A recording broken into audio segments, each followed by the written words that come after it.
లేకపోతే బోనాల కాడికి పోయినా లేకపోతే ఇంకో గుడి కాడికి పోయినా హరీష్ రావు గారి యొక్క సోషల్ మీడియా ప్రతి నిమిషం అప్డేట్ చేసుకుంటుంటుంది. అట్లాంటిది మనిషి అట్లా అని చెప్పి మనిషి అన్ని రోజులు పూజలు చేసుకున్నప్పుడు ఎవరికి ప్రపంచానికి తెలియకుండా గుట్టు సప్పుడు కాకుండా ఎందుకు చేసుకున్నావు? ఇది ఒక ప్రశ్నకు మీరు జవాబు చెప్పండి. ఇంకొకటి ఇమీడియట్గా పాపం దాసోజు శ్రవణ్ గారు మంచోడు, ఆయన వచ్చేసిండు ఈయన డిఫెన్స్లకి. రాహుల్ గాంధీ గారి బొమ్మ ఒక దిక్కు పట్టుకున్నాడు, ముఖ్యమంత్రి విజయ్ గారి బొమ్మ ఇంకొక దిక్కు పట్టుకున్నాడు. శ్రవణ్ గారికి నేను తెలియజేసుకుంటుంది ఏంటంటే గుడులకు పోయి వచ్చినాం అనేటటువంటిది బాగా చెప్తాం మా సామాజిక మాధ్యమాలలో మా నేతలు పెట్టుకున్నటువంటిది. ఎందుకంటే పారదర్శకంగా ప్రజల కోసం పోయి మొక్కుకున్నాం కాబట్టి అట్లా పెట్టుకుంటాం, సీక్రెట్లు ఉండవు, అట్లా ఫోటోలు ఇస్తాం. మరి అవే ఫోటోలతో పాటు హరీష్ రావు గారి ఫోటోలు కూడా పెడితే పంచాయతీ అయిపోవు కదా. హరీష్ రావు గారి ఫోటోలు ఎందుకు పెట్టలే? మీ రాహుల్ గాంధీ గారు కూడా పోయిండ్రు, చూడు ఫోటో పెట్టిండ్రు అని అన్నారు. ఆ గుడి కాదు, వేరే గుడి, దేవునికి పెట్టిండ్రు, ఫోటో పెట్టిండ్రు. ముఖ్యమంత్రి తమిళనాడు కొత్త ముఖ్యమంత్రి విజయ్ గారి గుడికి ఫోటో ఉంది చూడు అని అన్నారు. అట్లంటే గుహల మెడిటేషన్ చేసుకుంటే నరేంద్ర మోడీ గారి ఫోటో కూడా ఉంటుంది. అలా సీక్రెట్ ఏం లేదు, అక్కడ సీక్రెట్గా చేసింది ఏం లేదు కాబట్టి అట్లా ఫోటోలు ఉంటాయి. హరీష్ రావు గారి ఫోటోలు ఎందుకు లేవు? నిమిషము ఫోటోలు దిగి ప్రచారాలు పెట్టుకునేటటువంటి హరీష్ రావు గారు ఈ పూజలను ఎందుకు సీక్రెట్గా చేసినావు? ప్రజల కోసమో, రాష్ట్రం కోసమో, మనందరి బాగు కోసమో, భవిష్యత్తు కోసమో, లేకపోతే ప్రకృతి కరుణించాలని చేసేటటువంటి సీక్రెట్లు ఉండవు. నువ్వు ఇంకా రాజకీయంగా చేస్తావు. వ్యక్తిగత కుటుంబ అవసరాల కోసం కూడా చేసి ఉండొచ్చు అనేది బీఆర్ఎస్ వల్ల వాదన. ఇప్పుడు పాయింట్కి వచ్చినావు. నువ్వు ఒకవేళ వ్యక్తిగత పూజలు ఇంకోరెవరో పడకుండా నేనేవో చేసుకుంటున్నా నీకెందుకు అని కూడా నీకు ఉండొచ్చు వ్యక్తిగత రీజన్. ఈ సమాజంలో వండుకుంటా, ఈ తరంలో మనం బతుకుంటా, ఇంతటి హుందా అయినటువంటి రాజకీయ పొజిషన్లో మనం ఉండి అట్లాంటి పూజలు చేసేటటువంటి మనస్తత్వం ఉంటున్నటువంటి వాళ్ళని చెప్పాల్సిన బాధ్యత మాకుందా లేదా? ఇది నేను అంటున్నటువంటి ప్రశ్న. అప్పుడు మీరు అడగాలి, ఎవరు ముఖ్యమంత్రి గారు? ముఖ్యమంత్రి గారు బాగుండాలని చెప్తే యాదగిరిగుట్టకు పోవాలి, తిరుపతికి పోవాలి, శ్రీశైలం పోవాలి. ఎవరు లేనప్పుడు గుట్టుతప్పుడు కాకుండా పోయి పూజలు ఎందుకు చేయాలి? బాగా చెప్తే కూడా చెప్పాలి కదా. నేను అంటున్నది ఇది నేను నమ్మ ఇంకోటి ఆ పూజలు కూడా వర్కౌట్ అనేటటువంటి కాదు. కానీ అట్లాంటి పూజలు చేస్తున్నటువంటి ఒక మనిషి దుర్బుద్ధిని నేను ఎక్స్పోజ్ చేసిన. ఇది నా పాయింట్. అట్లాంటి పూజలకి చేస్తున్నటువంటి ఆ యొక్క మనిషి యొక్క ఆలోచన విధానం ఇంకొకరికి కీడు కలిగించాలని, రాజకీయంగా వాళ్ళకి లబ్ధి చేకూరాలని, తద్వారా ఇంకొకరు డ్యామేజ్ కావాలనేటటువంటి ఒక దుర్బుద్ధి ఏదైతుందో ఆ నీచపు సంస్కృతికి హరీష్ రావు గారు పూనుకున్నారనేటటువంటి నేను ఆ రోజు మీడియా ముంగట చెప్పినా, ఈ రోజు మీడియా ముంగటనే నేను చెప్తున్నా. అది కూడా అంటారు మీ మంచి గురించి అనే, మా మంచి గురించి అయితే బాగా చెప్తూ పోవాలి, ప్రజల మంచి ఎంచు. కానీ ముందు కూడా మీరు డైవర్షన్ పాలిటిక్స్ అనేది ఒక మాట వినిపిస్తా ఉంది. ఏవి డైవర్షన్ పాలిటిక్స్? మేము దేని నుంచి డైవర్ట్ కావాలి?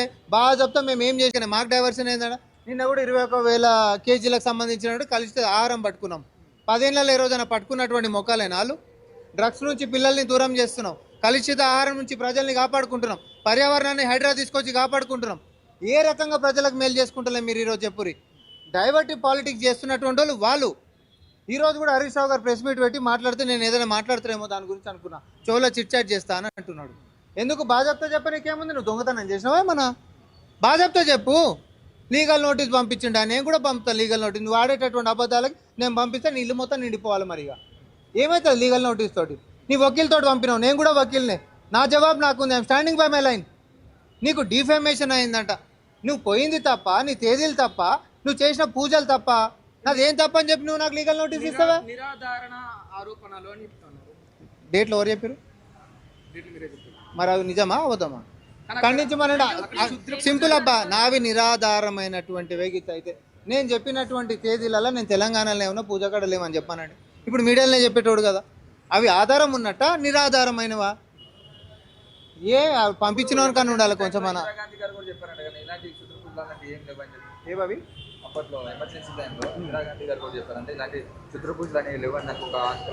ఇప్పుడు నేనే అంటున్నా ప్రజలని. నువ్వు మళ్ళా గాడికే పోతున్నావు.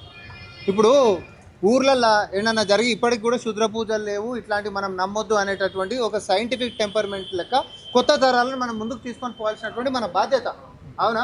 అట్లాంటిది ఒక ప్రజాప్రతినిధి అయి ఉండి అట్లాంటి పనులు నువ్వు ఎట్లా చేస్తావని అన్నా. నీ ఊర్లో ఎవడో వస్తాడా?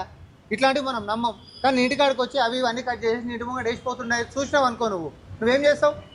అవన్నీ నేను నమ్మను కాబట్టి దాని మీదకి ఏం చెప్పిపోతా అంటావు? ఇంతమందిని అడుగుతున్నా నేను, పోతా అంటారా మీరు ఎవరన్నా? ఈ మధ్యకాలం మనకు ప్రాంక్స్ వస్తున్నాయి.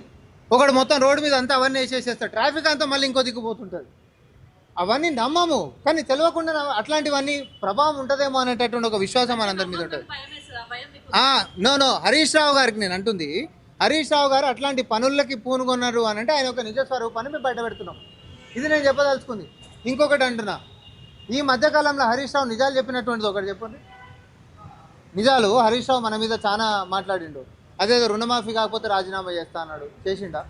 లేకపోతే నీళ్ళకి సంబంధించి చేసి ఆడ గేట్లు ఓపెన్ అయి ఉంటే లేదు తోడొచ్చు నీళ్ళు ఆడ ఆగుతున్నాయని చెప్పి మాట్లాడిండు. అయ్యేటటువంటి విషయమా? ఎన్ని రకాలుగా పిల్లలను కూడా రెచ్చగొట్టి 4-5 చచ్చిపోతే దాని మీదకించి శవరాజకీయాలు చేసుకోవచ్చు అనేటటువంటి దాని మీద గోతికాడు నక్కల్లాగా, కవిత గారేమో గుంట నక్క అన్నది కానీ గోతికాడు నక్కల్ లెక్క ఈరోజు వేచి చూసుకొని ఉంటున్నటువంటి పరిస్థితి. రెచ్చగొడితే పిల్లలు కూడా ఏం రెచ్చిపోతలేరు. తెలంగాణ జాతి, తెలంగాణ యువత ఈరోజు చైతన్యమైనరు. ఒకప్పుడు అంటే కిరోసిన్ డబ్బా పిల్లల చేతులలో ఉండే, అగ్గిపెట్టే వీళ్ళ చేతులలో ఉండే. ఇప్పుడు పిల్లలు తెలివికి వచ్చారు కాబట్టి వీళ్ళు రెచ్చగొట్టంగానే అన్న కిరోసిన్ డబ్బా నీ చేతిలో పెట్టుకో, అగ్గిపెట్ట నా చేతిలో పెట్టని అడుగుతున్నారు. దాన్ని తెగిడిచి మరి వాళ్ళని కొట్లాడమానండి. ఈ శవరాజకీయాలు చేసేటటువంటి కుట్రలు పనిచేస్తలేవు, అబద్ధాలు పనిచేస్తలేవు, దుష్ప్రచారాలు పనిచేస్తలేవు. కాబట్టి నువ్వు సీక్రెట్గా పోయి పూజలకు పూనుకున్నట్టున్నావు. నేను అవన్నీ అడగానండి. రాహుల్ గాంధీ మీద కూడా అవే ఆరోపణలు వస్తా ఉన్నాయి. 57 సార్లు ఆయన ఏ జాడ చెప్పకుండా ఎన్నో సార్లు పోయిన సందర్భాలు కూడా ఉన్నాయని ఇప్పుడు వాళ్ళు అంటా ఉన్నారు. ఏ జాడ చెప్పకుండా పోయిండు ఆ బీజేపీ సోషల్ మీడియా కోరి. ఒకసారి పోయేసి ఇటలీకి పోయిండు అని అంటారు, ఒకసారి పోతే ఏదో పబ్కి పోయిండు అంటారు, ఒకసారి పోతేనేమో ఇంకెక్కడికో హాలిడేలలో ఎంజాయ్ చేస్తుండు అని చెప్పి మాట్లాడతారు. ఆయన పోయిన ప్రతిసారికి ఒక ట్యాగ్ లైన్ తోటి బీజేపీ పోస్టులలోనే ఉంటుంది. ఆయన ఇట్లా గుడి టెంపుల్లో అర్ధరాత్రి పూటలలో కూర్చునేటటువంటి పరిస్థితి ఏం కాదు. ఒకవేళ మేమన్నది గిట్ట ఆరోపణ అనేది దుష్ప్రచారం అని అంటే అది దుష్ప్రచారం అని చెప్పి ఆధారాలతోటి హరీష్ రావు గారు నిరుజువు చేయాల.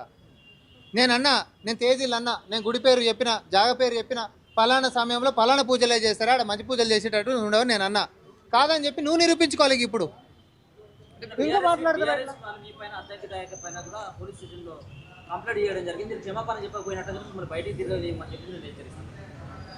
క్రిమినల్ కేసులు కూడా పెడతారట కదా.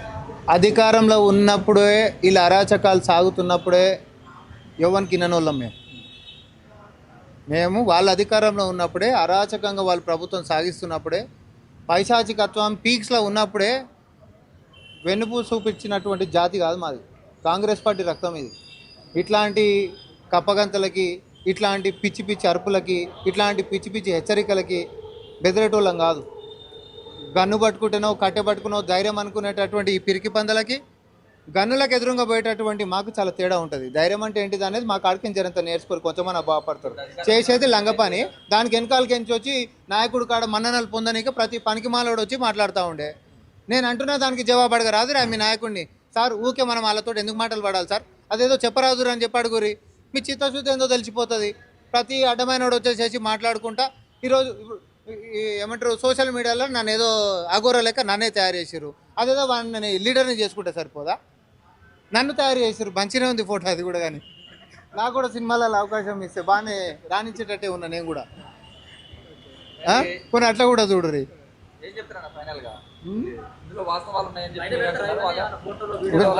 మేము ఒకటి హరీష్ రావు గారు దీని మీద స్పందించకుండా తప్పించుకొని పోతే మేము చేసినటువంటి ఆరోపణలు మొత్తం 100% నిజం అనేటటువంటి మేము చెప్పాల్సిన అవసరం లేదు, మీరే నమ్ముతారు కదా. కాదనేటటువంటిది కాదనేటటువంటి నీకు ఉత్సాహం బాగుంది. నువ్వు కాదు ఆయనని ఫస్ట్ చెప్పాను నేను పోలేదని అంటాడా, నేను చేయలేదని అంటాడా చెప్పాను రీ. ఇమీడియట్గా అన్ని అస్త్రాలు మేము ముందే వదిలిపెట్టేసేసి ఏముంటుంది అనుమానం. ఫస్టే పోలేదు అంటేనే డేట్లు ఇచ్చినాం, ఇప్పుడు మళ్ళీ పోలేదాను ఇంకేమన్నా ఇస్తామేమో. అంటే మీ దగ్గర అఘోర వేషం నాకే వేసారు కదా సోషల్ మీడియాలో.